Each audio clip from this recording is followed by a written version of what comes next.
अस्सलाम वालेकुम students. Today is 9 सितंबर 2025 और आज ऐसे सीरीज़ में जो टॉपिक हमने सेलेक्ट किया है वो है अबाउट एग्रीकल्चर इन पंजाब।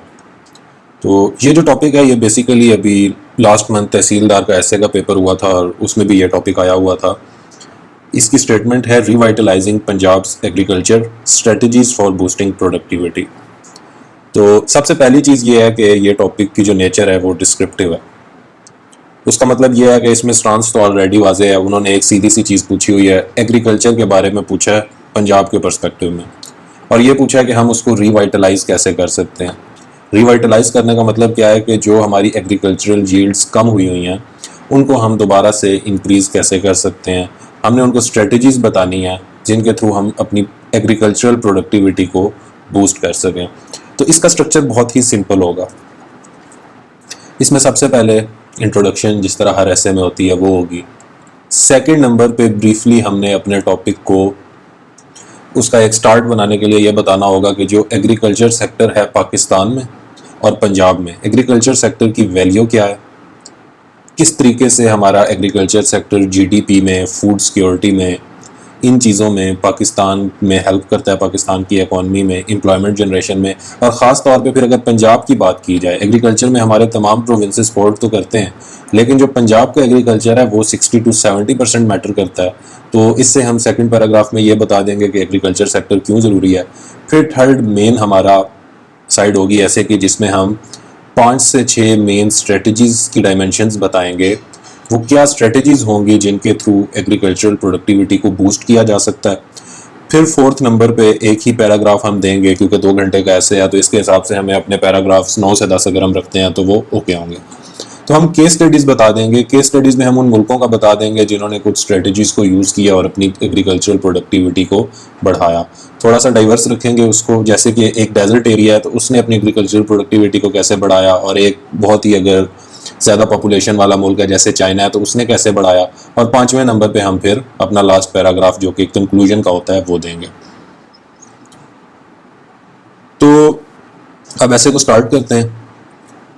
ऐसे के स्टार्ट में सबसे पहले हमारा टॉपिक है जिसे हम ऑलरेडी समझ चुके हैं कि उसमें हमसे मांगा क्या जा रहा है। हमारा टॉपिक था revitalising Punjab agriculture strategies for boosting productivity. तो ये बड़ा ही इजी टॉपिक है, इसमें ऐसा कोई ख़तरा नहीं है कि कोई भी स्टूडेंट इसको पढ़े और वो डिरेल हो जाए, किसी और साइड निकल जाए, क्योंकि इसमें सीधा सीधा उन्होंने स्ट्रेटजीज पूछी हैं जिनमें प्रोडक्टिविटी को इंक्रीज़ करने के बारे में हमने बताना है।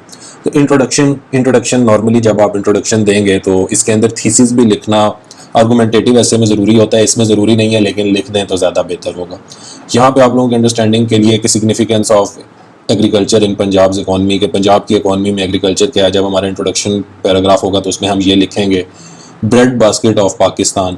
लाइक पाकिस्तान में जो वीट की प्रोडक्शन है, पाकिस्तान में जो राइस की प्रोडक्शन है, उसके अंदर एग्रीकल्चर के थ्रू पंजाब का बहुत हाथ है। तो इस तरीके से हमें ये सिग्निफिकेंस पहले बतानी पड़ेगी कि पंजाब की एग्रीकल्चर सेक्टर की बड़ी सिग्निफिकेंस है as a bread basket of Pakistan. लेकिन फिर हमारे क्राइसिस क्या फेस हो रहे हैं, हमारी यील्ड्स कम हो रही हैं। सबसे बड़ा मेन का जो हमारा पॉइंट है वो तो यही है ना कि हमारी यील्ड्स एग्रीकल्चर की कम हो रही हैं, जिन्हें बूस्ट करने के लिए हमने अब कुछ स्ट्रेटजीज बतानी है। रिसोर्स डिप्लेशन हो रही है, क्लाइमेट की वजह से मसाइल आ रहे हैं, रूरल पॉवर्टी की वजह से आ रहे हैं। तो इन सारी चीज़ों को आगे डिस्कस किया जाएगा। इंट्रोडक्शन में लिखने के लिए अगर नीचे कोई चीज़ लिखनी है तो वो थीसिस स्टेटमेंट लिखना है, और ये थीसिस स्टेटमेंट भी पूरी आउटलाइन को क्राफ्ट करने के बाद बना के यहाँ पे लिखना है, ताकि उस टाइम तक आप हर वो चीज़ ऐड कर चुके हो जो कि अपनी स्ट्रेटजीज़ में, जो कि आपके एस्से में आगे आनी है, ताकि फिर आपको पता हो कि मेरी थीसिस स्टेटमेंट जो है वो कम्प्रीहेंसिव है। अब यहाँ पे थीसिस स्टेटमेंट है revitalisation requires integrated approach combining technology. देखिए हमें एक इंटीग्रेटेड अप्रोच लेनी पड़ेगी अगर हमने रिवाइटलाइजेशन करनी है, जिसमें हमें टेक्नोलॉजी को भी लाना है, हमें मॉडर्न टेक्नोलॉजी को इंट्रोड्यूस करवाना है एग्रीकल्चर में, हमें सस्टेनेबिलिटी को भी मद्देनज़र रखना है कि जो हमारी प्रोडक्टिविटी हो रही है वो लॉन्ग टर्म हो। ये नहीं कि एक साल हमने फ़ायदा लिया उसके बाद दोबारा नुकसान आ रहा है।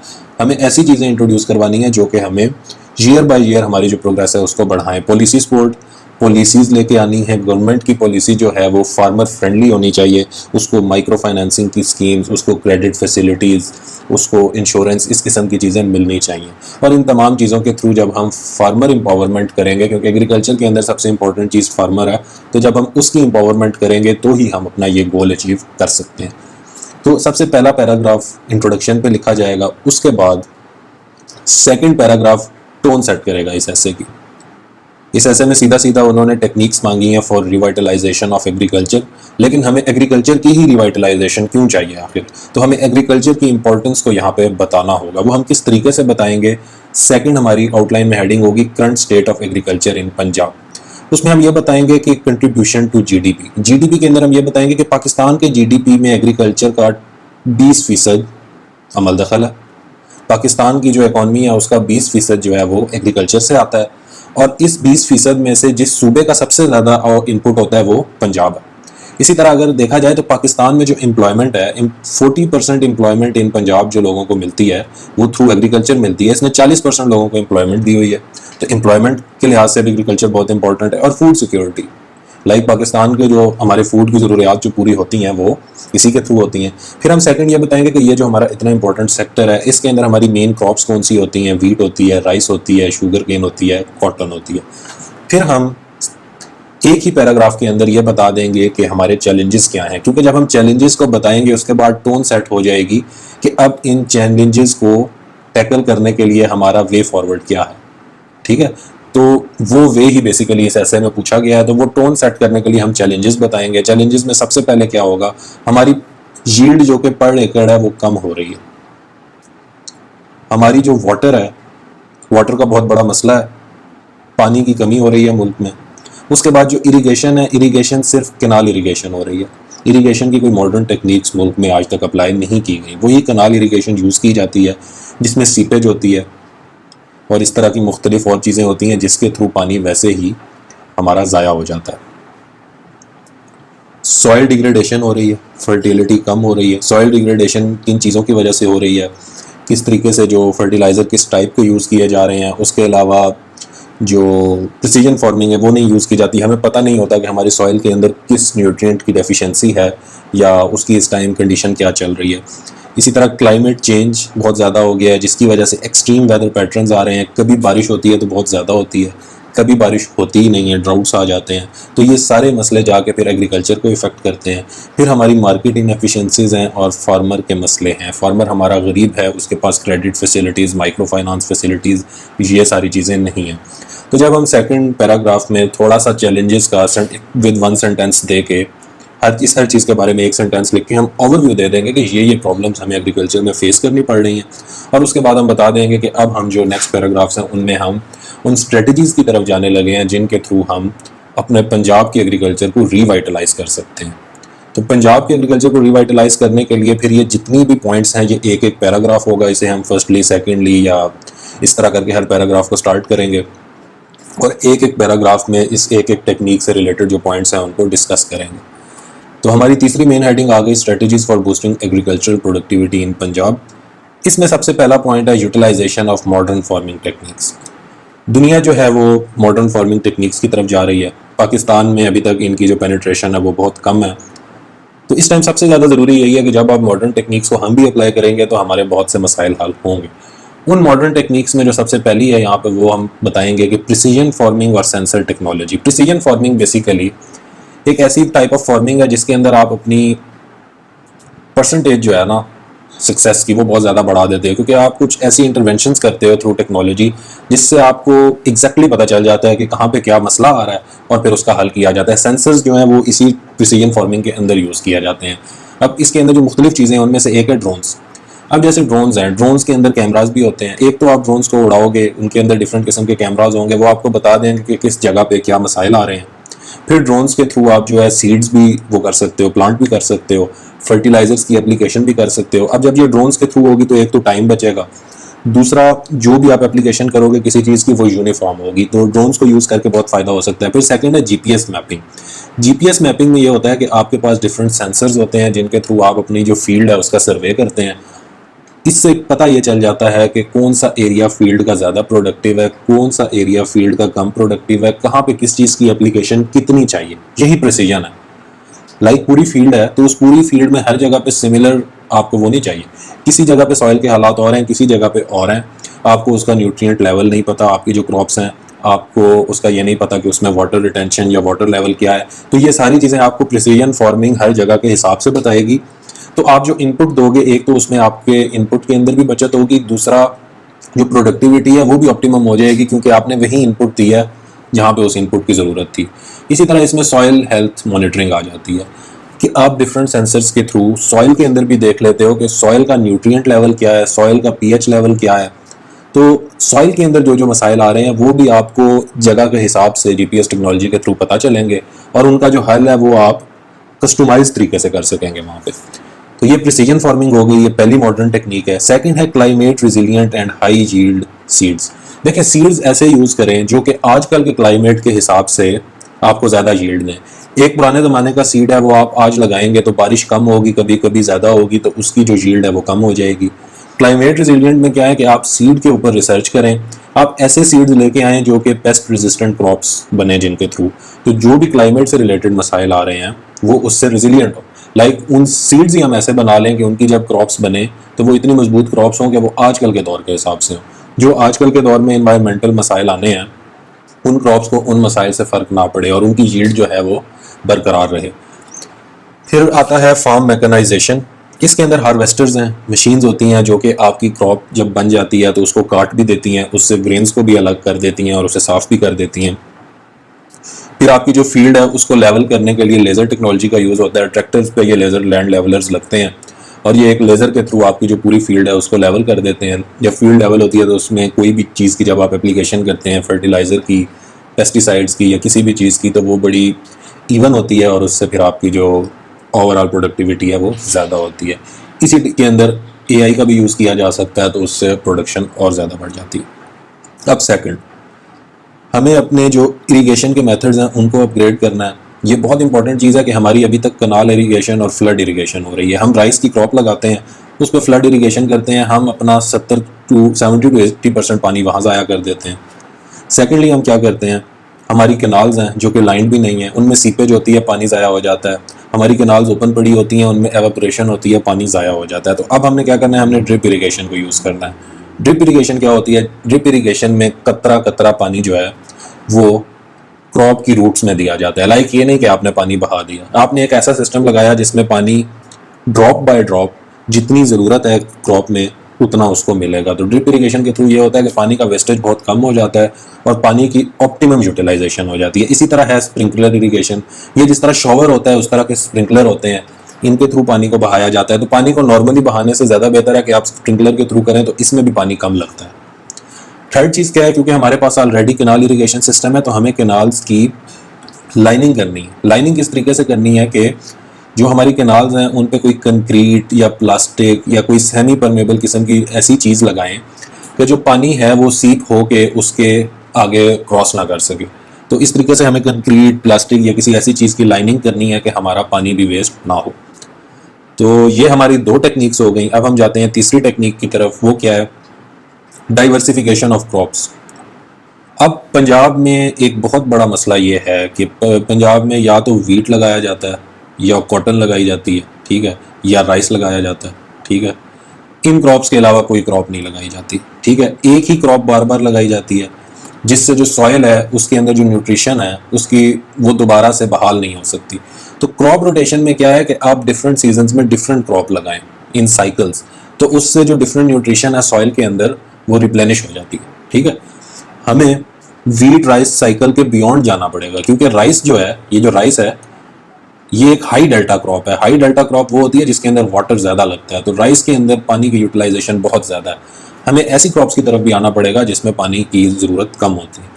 उसके अलावा हाई वैल्यू क्रॉप्स की तरफ जाना पड़ेगा जिसमें दालें आ जाती हैं, ऑयल सीड्स आ जाते हैं, वेजिटेबल्स आ जाते हैं, फ्रूट्स आ जाते हैं, फ्लोरिकल्चर आ जाता है। तो हमें नई नई चीज़ें जो कि हाई वैल्यू हैं वो इंट्रोड्यूस करानी है। इस तरीके से भी हमारी प्रोडक्टिविटी बढ़ेगी।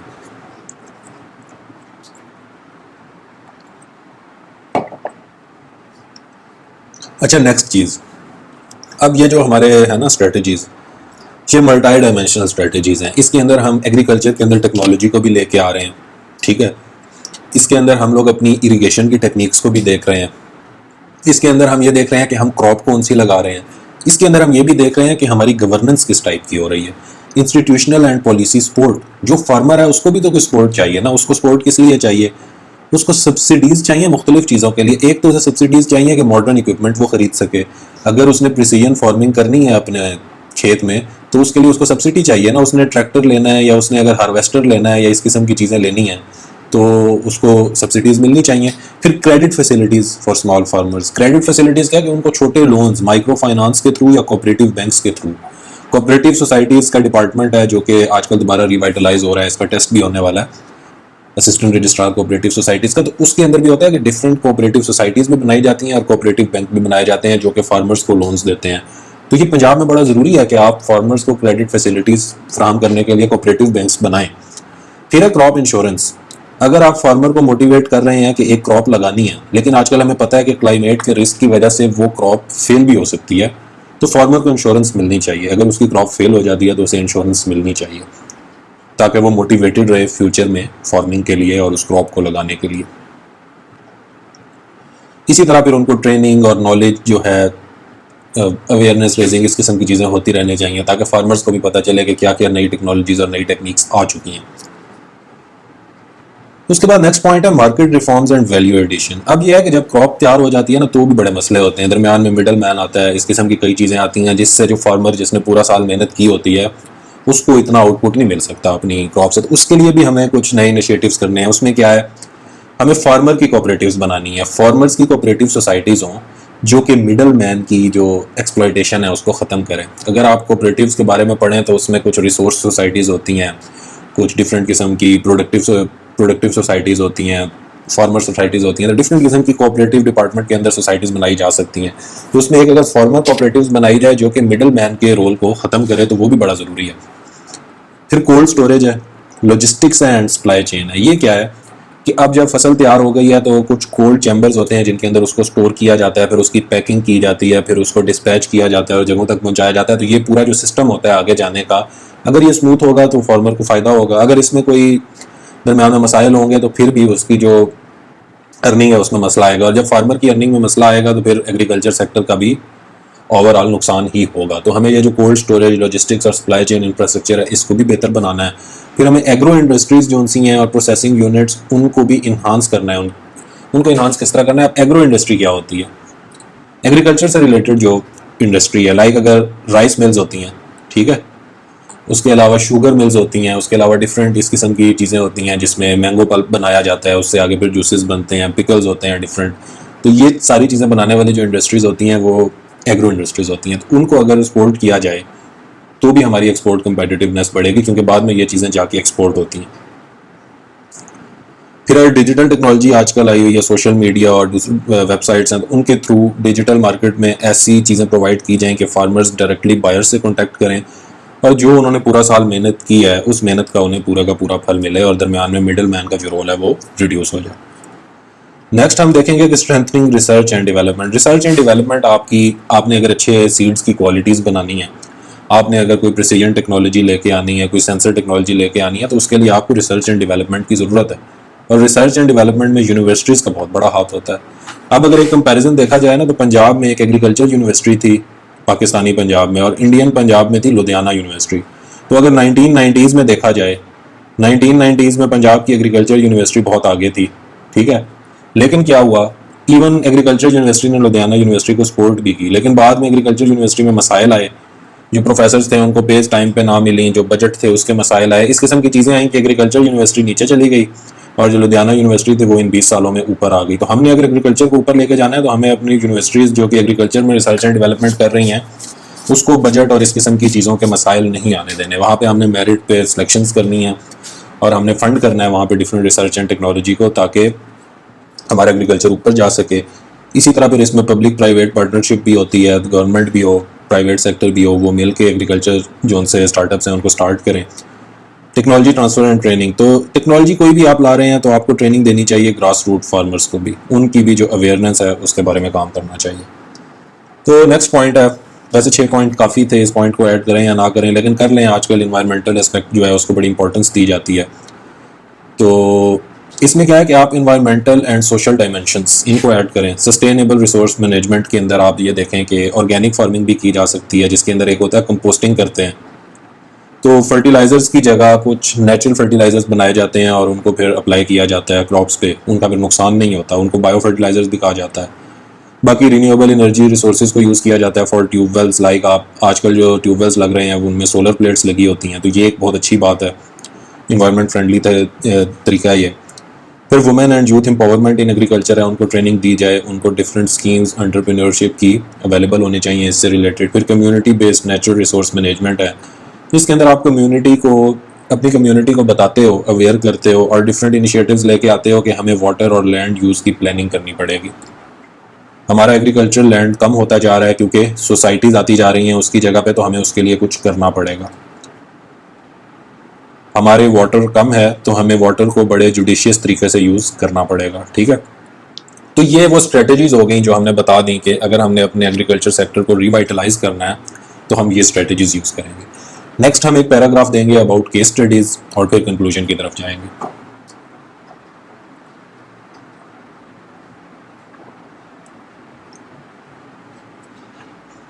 अच्छा, अब अगर केस स्टडीज़ के बारे में देखा जाए ना, तो इसमें आप एक ही पैराग्राफ में भी बता सकते हैं 2-3 मुल्कों के बारे में। अब जैसे इसराइल है, वो एक डेजर्ट मुल्क है, उन्होंने ड्रिप इरिगेशन के थ्रू जो है ना अपनी प्रोडक्टिविटी बढ़ाई। अब वहाँ पे पानी वैसे ही कम था तो उन्होंने ड्रिप इरिगेशन यूज़ की, तो उनकी ओवरऑल जो एग्रीकल्चरल प्रोडक्टिविटी है वो 50% बढ़ गई, ठीक है।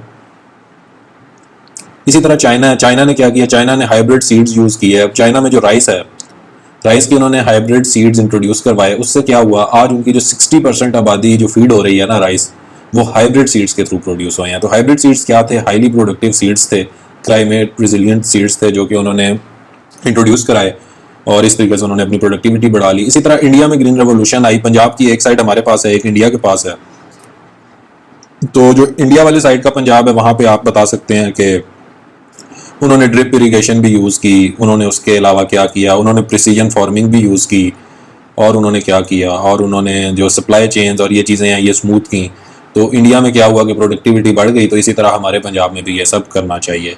तो उसके बाद कंक्लूजन है, कंक्लूजन के अंदर ये जो सारे पॉइंट्स हमने डिस्कस किए हैं, हम इनका एक रिकैप देंगे और एट दी एंड हम लोग अपनी थीसिस स्टेटमेंट से कंक्लूजन को स्टार्ट करेंगे और उसके बाद हम लोग कंक्लूड कर देंगे कि अगर इन स्ट्रेटजीज़ को अप्लाई किया जाए तो पंजाब में जो एग्रीकल्चर सेक्टर है वो रिवाइटलाइज हो सकता है। ठीक हो गया, अल्लाह हाफिज़।